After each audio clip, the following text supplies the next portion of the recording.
Hello everyone, welcome to Pharmarocks YouTube channel. Pharmarocks के YouTube educational channel में आपका स्वागत है। आज के वीडियो में हम सॉल्व करेंगे railway pharmacist test series. Okay, and this is a part second of our RRB test series. So we are happy to launch this test series for the students preparing for a railway pharmacist examination. So in this part 2 we will solve MCQ number 11 to 20 with explanation. So welcome to Pharmarox. Subscribe the channel and press on bell icon and never miss any video of Pharmarox. Test series is based on the syllabus of pattern of Railway Pharmacist examination. Creators are provide you a sample question and model papers as a part of a test series. Solve the questions and improve the confidence level before examination. All the best and good luck. Pharmarox Pharmacist exam book is available. You can contact on 9016312020 to order this book. Here is the question number 11. Ethylene oxide is used in which sterilization technique? Options are filtration, radiation, gaseous, or all of the above. And the right answer is gaseous. जो ethylene oxide जो हम use करते हैं, okay, ethylene oxide, तो वो use होता है gaseous sterilisation के अंदर.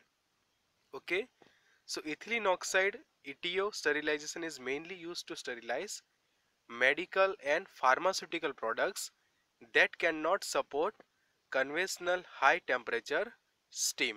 Okay, so it is the gaseous sterilization technique. Question number 12.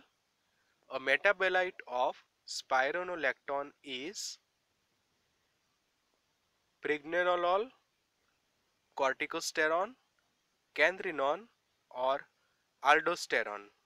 Okay, and right answer is C, candrinone. So जो एक्टिव मेटाबोलाइट है, ये क्वेश्चंस कई हर बार पूछे जाते हैं कि active metabolites of any drug. So spironolactone का जो एक्टिव मेटाबोलाइट है वो है कैंड्रिनॉन. So candrinone is a synthetic pre-zinadine compound with anti-aldosterone activity. Okay, so question पूछा जा सकता है कि कैंड्रिनियन की एक्टिविटी किस तरह की है. It is a pregnadiene compound. Okay, pregnadiene compound with anti-aldosterone activity. Candrinone is an aldosterone antagonist with potassium sparing diuretic activity. सो यहाँ से दो क्वेश्चंस पूछे जा सकते हैं कि कैंड्रिनियन जो है उसकी एक्टिविटी कौन सी है. तो it is A aldosterone antagonist with potassium sparing diuretic activity. Question number 13. Gossyfol is, what is Gossyfol? Hormone, pigment, enzyme, or all of these? So right answer is pigment. Gossyfol जो है वो है pigment. तो इसका explanation देखते हैं कि गोसीफॉल क्या है. तो it is a natural phenol derive from the cotton plant. Okay, उसका जीनस गोसिपियम हम कहते हैं. Gossypol is a phenolic aldehyde that permeates the cells and act as a inhibitor for a several dehydrogenase enzyme. It is a yellow pigment. Among other things, it has been tested as a male oral contraceptive in China. Okay, so gossypol में से दो तीन questions पूछे जा सकते हैं. तो पहला तो वो किसका बायोलॉजिकल सोर्स है. तो कॉटन प्लांट का, कि genus gossypium. Okay, then gossypol is a phenolic aldehyde. ये गोसीपॉल वाला क्वेश्चन ऑलरेडी ESIC के एग्जाम में पूछा गया था. Okay, so gossypol is a phenolic aldehyde compound that permeates the cells and act as a inhibitor for several dehydrogenase enzyme.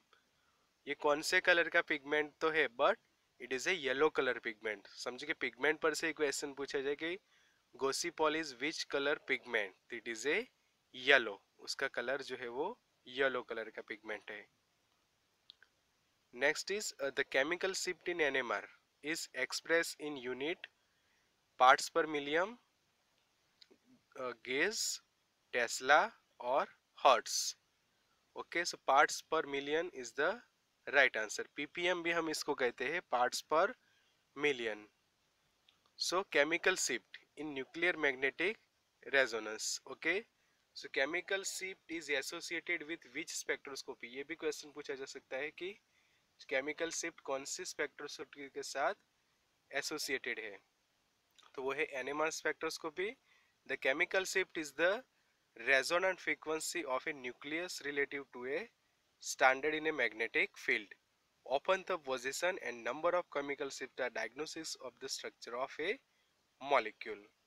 So जो हम molecule identifications करते हैं by using the NMR, so chemical shift is very necessary.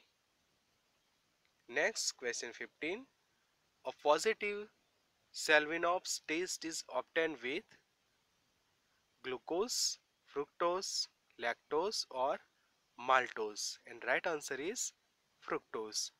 So कौन सा sugar ऐसी है कि जो पॉजिटिव सेल्विनॉफ टेस्ट जो है वो देती है, तो वो है fructose.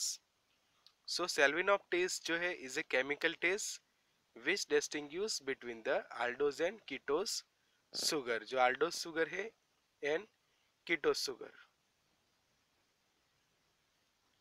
So Seliwanoff test is a chemical test जो डिस्टिंग्विश मतलब कि डिफरेंशिएटिंग टेस्ट है mainly between aldose and ketose sugar. Number 16. Drave's test is used for. Okay, Drave's test. It is used for suspending agent, surfactant, wetting agent or disintegrant. So right answer is wetting agent.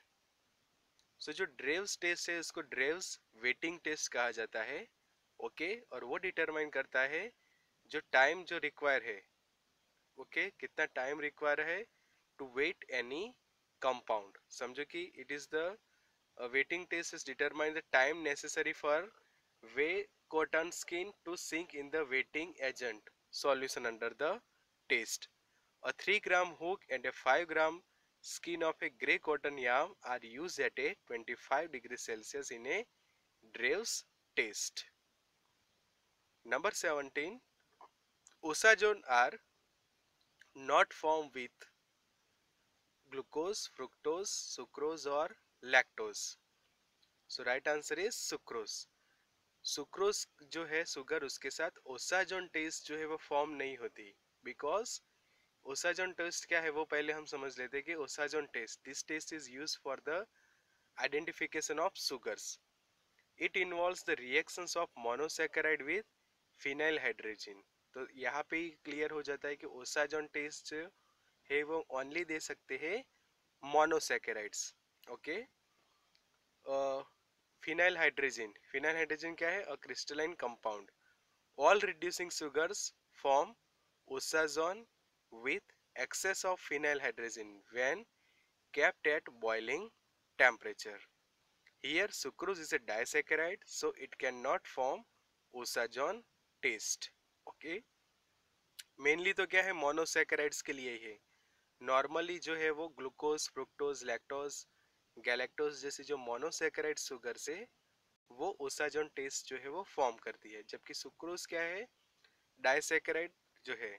Okay, so it is not it cannot form the osazone taste as the normal monosaccharides are formed. Number 18. Cancer causing gene is. Okay, which gene is cause the cancer? Options दिए हैं proto oncogene, oncogene, mutable gene और transposon. Okay, and right answer is oncogene. Oncogene is a cancer causing gene. So इसका explanation देखते हैं. An oncogene is a gene that has the potential to cause the cancer. In tumour cell they are often mutated or expressed at high levels. Most normal cell will undergo a program form of rapid cell death. It is called a apoptosis when critical functions are altered and malfunctioning. So oncogene क्या है, तो mainly आपको याद रखना है they are a cancer causing gene के, उनके पास ऐसी कैपेसिटी है, एबिलिटी है, पोटेंशियल है to cause the cancer. Number 19. A positive Benedict test is not given by sugar, sucrose, lactose, maltose और ग्लूकोज. सो सही आंसर है सुक्रोज. और ऐसा क्यों होता है कि सुक्रोज बेनेडिक्ट टेस्ट नहीं देता? तो उसका रीजन देखते हैं कि as for a sucrose the glycosidic bond between the glucose and fructose.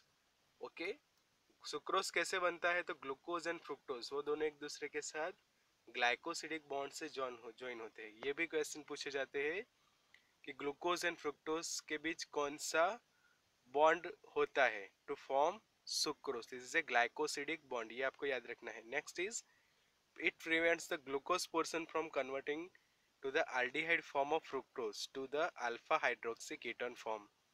As such, sucrose is not a reducing sugar and does not give a positive taste with the Benedict's solution.